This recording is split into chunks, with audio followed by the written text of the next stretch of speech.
Assalomu alaykum. Ushbu loyiha Biznesni rivojlantirish banki hamkorligida Navoiy viloyati Konmix tumani Yuksalish mahallasida joylashgan 389-konturda amalga oshirilyapti. Ushbu loyihamiz 20 gektarni o'z ichiga oladi. 680 metrga 295 metr. Ushbu dala maydonda kungaboqar pistasi ekilgan bo'lib, shu zamonaviy agrotexnik ishlovlar berilgan va hosil olish jarayoniga kelib qolgan. Ushbu loyihamiz 20 ta dehqon xo'jalik biriktirilgan bo'lib, o'rtacha har bitta dehqon xo'jaligimizga 1 gektardan yer to'g'ri keladi. Ushbu loyihani samarali amalga oshirish uchun lider tadbirkor biriktirilgan. Ushbu tadbirkorimiz Sarabodom ishlab chiqarish kooperatsiyasi hisoblanadi. Ushbu kungaboqar pistamiz 80-90 kunlik bo'lib, o'rtacha kutilayotgan hosildorlik 25-30 sentner atrofida.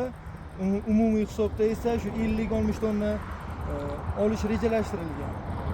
Ushbu kungaboqar pistasini yetishtirib olgandan keyin ikkinchi takroriy ekishga ham imkoniyat mavjud bo'ladi va bizni shu dehqon xo'jaliklarimizni daromadini oshirishga o'z hissasini qo'shadi.